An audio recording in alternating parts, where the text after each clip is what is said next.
Good morning, good morning. Happy Tea Tuesday. Welcome back to my channel, Home Life with Rebecca.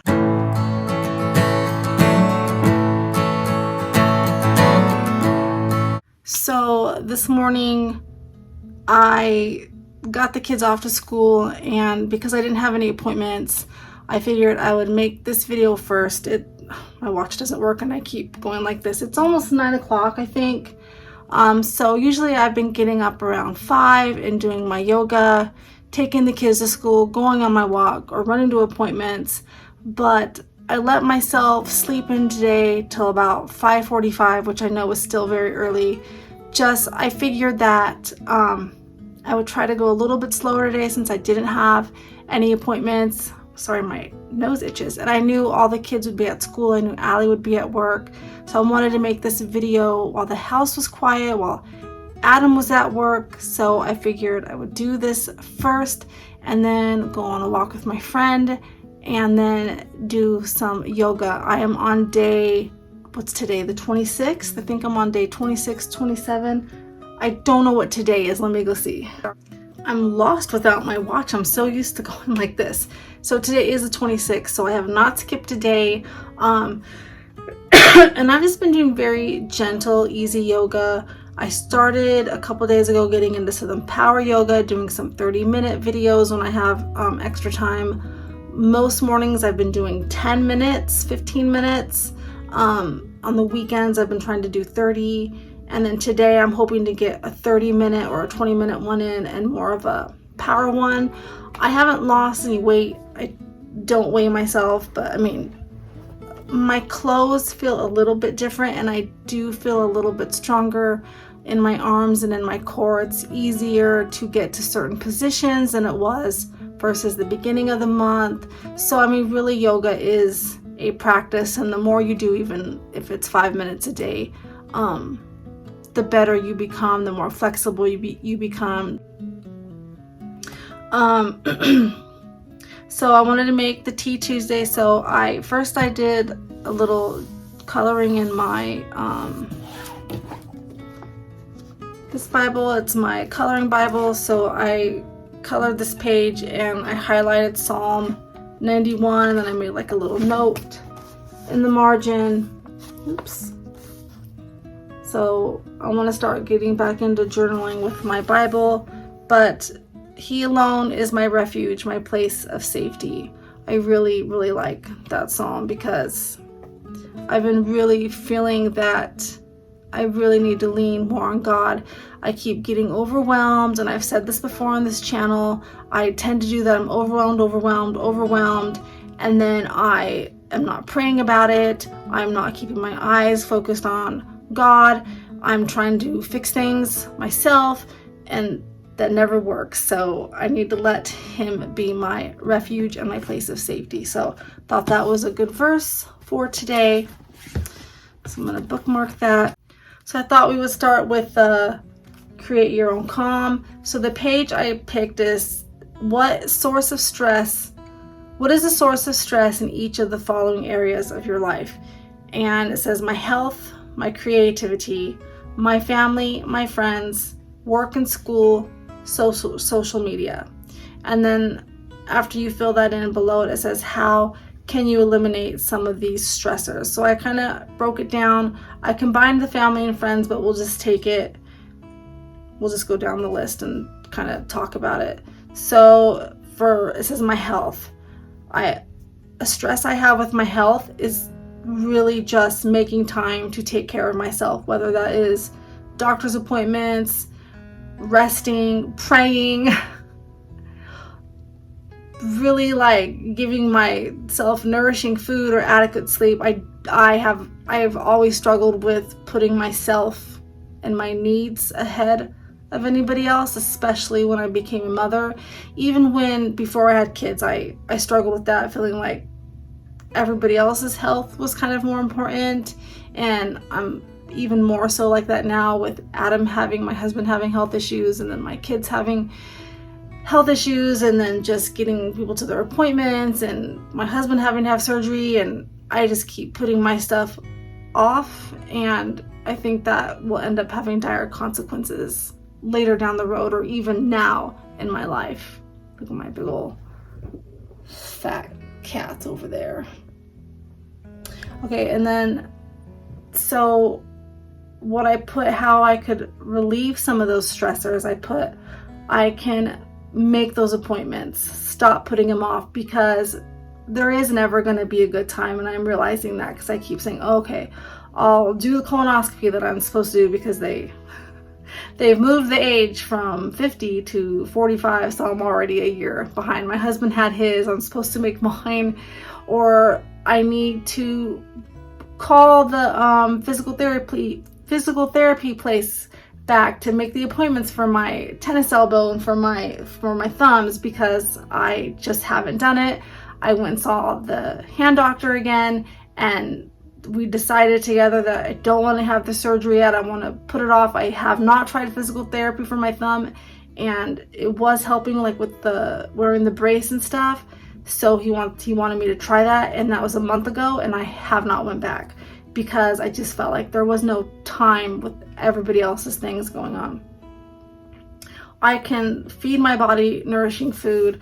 I try to eliminate sugar, and it is so freaking hard to do. I don't know if I'm just not disciplined enough, but I need to be. I don't know if I have like a gluten intolerance or something's going on, which leads me back to making those doctor's appointments, because I keep having like this horrible pain in the right side of my stomach, and I keep WebMDing it and freaking myself out, but not calling the doctor. And I don't think it's like appendicitis, because it comes and goes. I think appendicitis would get worse, but I'm like, I feel like every time I eat something carby or processed, I get those pains. And you would think that I wouldn't do those things, but it is a powerful addiction when you're addicted to like sugar and processed foods. It's hard to not eat those things because you get headaches and you feel lightheaded and you feel cranky.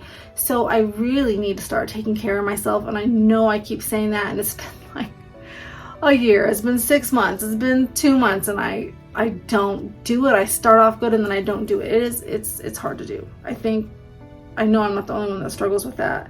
So I put feed my body nourishing food, walk, continue to do yoga. And walking's so important, and I have been slacking on it the last couple weeks again because I've been busy, and I'm like, oh well, I don't have time to walk with my friends, so I'm just not gonna do it. Then I need to go by myself and do it. Like, even if it's a 10-minute walk, even if it's one lap around the park, do it, because pretty soon the snow's gonna start falling and the black ice is gonna come back, and then it's gonna be even harder to take those walks. And it's so important for your body to have that daily vitamin D. And I also put go to bed earlier. I struggle with going to bed earlier. Like, I don't know, like I get up so early and I'm so tired, but yet my brain will start to race, or I'll look at my phone or I'll put on, we've been addicted to Leave It to Beaver. We've been binge watching it, or I'm like watching that, and my husband will fall asleep, but then I'm continually watching it. It's like, I need to make myself a bedtime routine. And I think I'm going to make that a vlog. I'm going to kind of research it and set up a bedtime routine that will work for me. So be on the lookout for that video.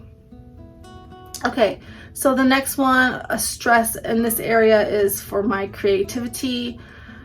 I'm always getting interested in things and thinking I need to go purchase all the things to be able to do those hobbies, and then I get discouraged because I don't have the money for it, or I feel like the things I do have aren't good enough. So that goes with, like, just the other day I was like, I want a happy planner. I want to start getting into that and really like doing those cool spreads and stuff, but it's pricey. And so, and for my YouTube channel too, I'm thinking, oh, I don't have like a ring light, and I don't have a microphone, and I haven't figured out how to use my vlogging camera, and I just start getting discouraged and stressed. And I know people have been having trouble with my videos buffering, and I don't know why. I'm uploading them like I always do, so I apologize. I don't know, but I think a way to eliminate that stress is to use the supplies I already have.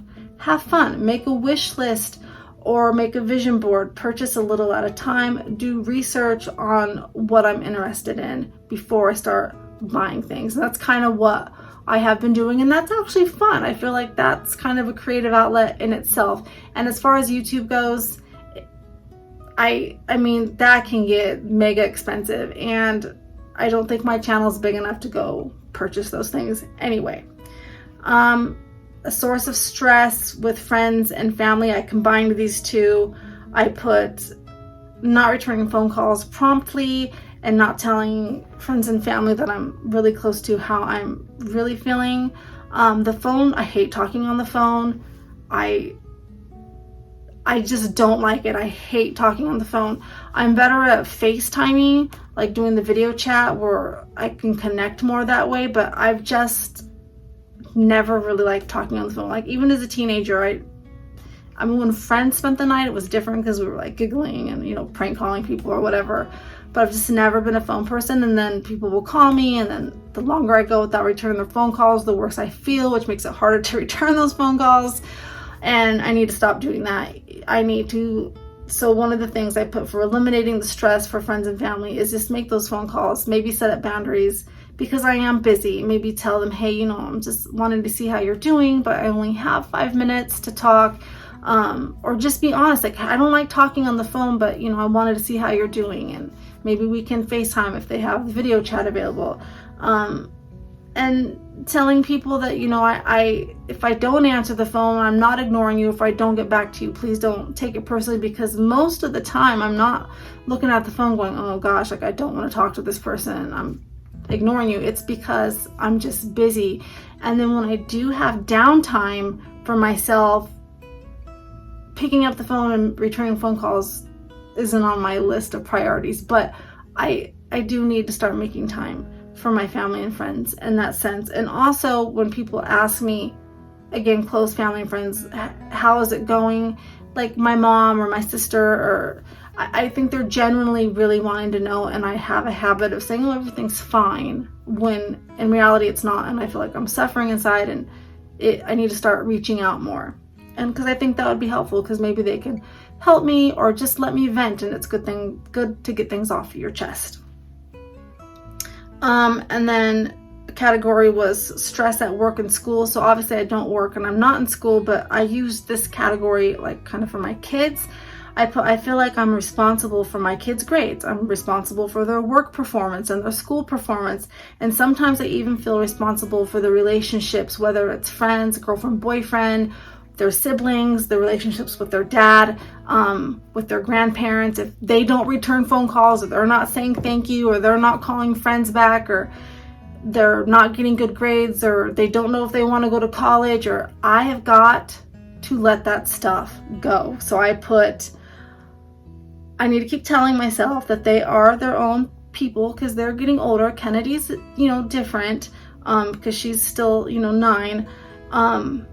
And sometimes they need to make mistakes. And I learned in that parenting class, Love and Logic, that you want them to make mistakes. You want them to mess up. You want them to keep messing up, because it's teachable experiences and it makes teachable lessons, so that when they do get out in the real world and they make a mistake, it's not, oh, mind-blowing, and I need to run to mom and dad to solve this for me, because you cannot solve all of your kids' problems. You have to allow them room for growth, which means they're going to mess up. And realizing as a mom, and I know it's true for dads too, but I think especially for moms, that if they get a D, that's not your fault. Like if they don't turn in a homework assignment, especially when they get into junior high and high school, they need to be responsible for their homework and for turning things in and for staying on top of what's due. That's especially as a mom of 6 kids. Allie's in college, and I still feel that a little bit with her. Like she had a speech. I'm like, are you prepared?